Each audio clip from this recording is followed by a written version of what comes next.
Assalamualaikum warahmatullahi wabarakatuh. Hamdan wa syukran lillah, salatu wa salaman ala rasulillah Sayyidina Muhammad ibni Abdillah wa ala alihi wa ashabihi wa mawalah, amma ba'du.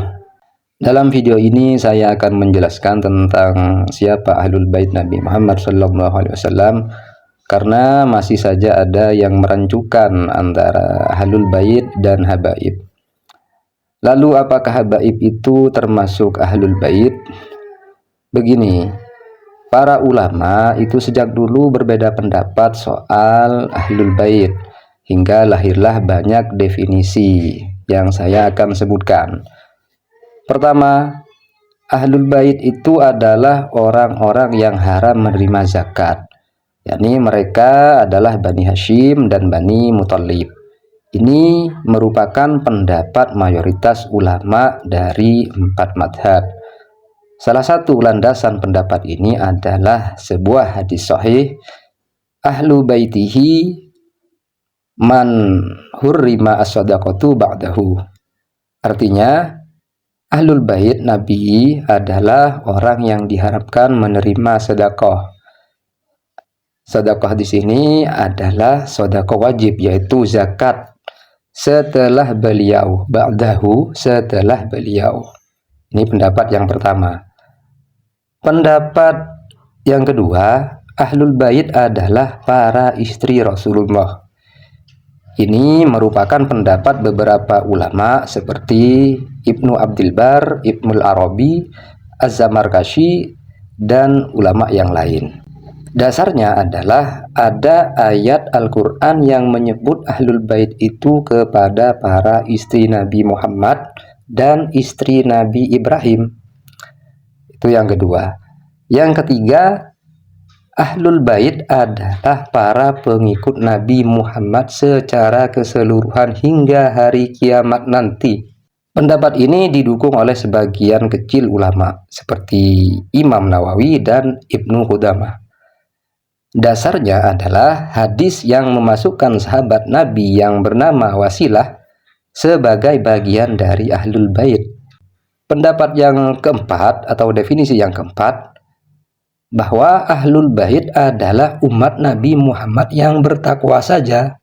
Ini merupakan penghususan pendapat sebelumnya. Artinya, tidak semua pengikut Nabi itu Ahlul Bait.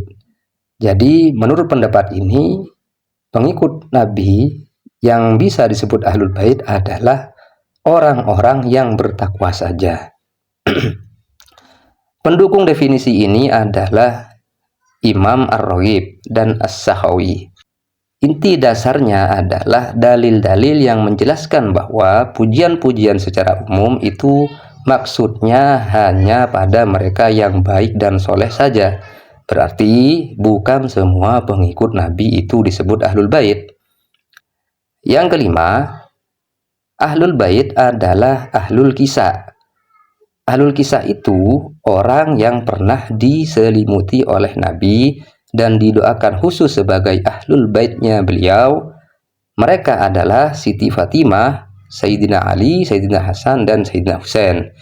Ini adalah pendapat sebagian ulama Ahswaja atau Sunni dan pendapat resmi golongan Syiah. Dasarnya itu diambil dari hadis kisah. Saya perjelas, Ahlul Kisah itu juga disebut Bani Jubah.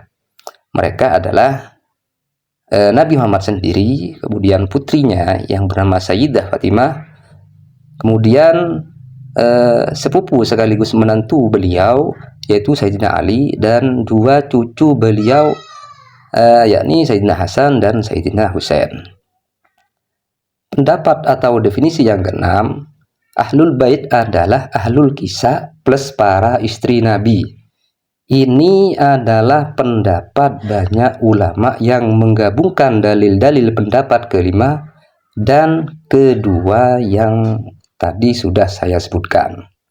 Jadi dari berbagai definisi yang saya telah sampaikan tadi, maka jelaslah cakupan Ahlul Bait itu berbeda-beda, tergantung pada definisi mana yang dipilih.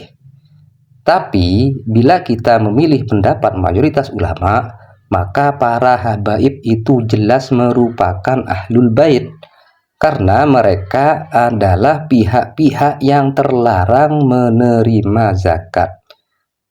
Demikian pula dengan para keturunan mereka, yaitu keturunan habaib dari jalur laki-laki hingga nanti di hari kiamat, hingga nanti sampai kiamat. Pembahasan di atas itu murni tentang cakupan istilah ahlul bait saja, bukan tentang penghormatan kepada mereka secara khusus. Adapun soal penghormatan secara khusus, maka seluruh keturunan Nabi, baik dari jalur nasab murni laki-laki maupun yang terputus perempuan, itu layak diberikan penghormatan secara khusus. Bagaimana tidak? Pada hewan peliharaan guru saja kita layak memberi perhatian spesial, apalagi pada keturunannya guru, lebih-lebih pada keturunan Nabi Muhammad. Soal penghormatan ini kita tidak perlu dalil yang mendalam. Mari kita dengarkan saja kata Imam Sa'roni yang kalau saya terjemahkan adalah: di antara anugerah yang Allah berikan untukku adalah kecintaanku terhadap para syarif, habaib, dan ahlul bait, walaupun hanya dari jalur ibu saja, dan walaupun mereka tidak pada jalan istiqomah, sebab mereka secara yakin mencintai Allah dan Rasul-Nya. Semoga bermanfaat. Hadanallah wa iyyakum. Assalamualaikum warahmatullahi wabarakatuh. Wa ala alihi wa sahbihi wa azwaji wa dzurriyyati wa ila arwah al-maktub fi hadhil waraqah urusan Bapak Haji Muhammad Tahir, Bapak Haji Abdul Syukur